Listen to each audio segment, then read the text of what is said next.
মা, মিতুল বলছে একটা চাকরি করবে। কি? মুখার্জি বাড়ির বউ হয়ে যাবে ওই বাইরে কাজ করতে? তাহলে সংসারের মান কে রাখবে? হ্যাঁ, আমি বলে দিয়েছি মা মিতুলকে, তোমার ডিসিশনই লাস্ট ডিসিশন হবে। বিয়ের পর মেয়েদের সব থেকে বড় কাজ হয় সংসারের দায়িত্ব পালন করা, স্বামীর খেয়াল রাখা, শ্বশুর শাশুড়ির খেয়াল রাখা। আর সেই মেয়ে কিনা যাবে এখন বাইরে কাজ করতে?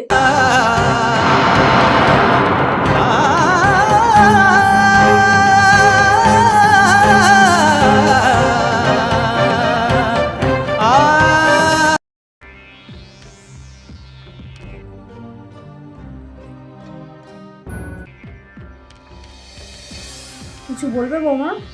মা, আমি সংসার সামলাবো, কিন্তু আমার স্বপ্নটাকেও বাঁচাতে চাই।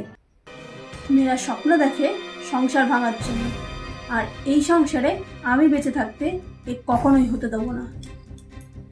যদি সংসার মানে হয় নিজের সত্তা হারানো, তবে ভাঙাও স্বাধীনতা।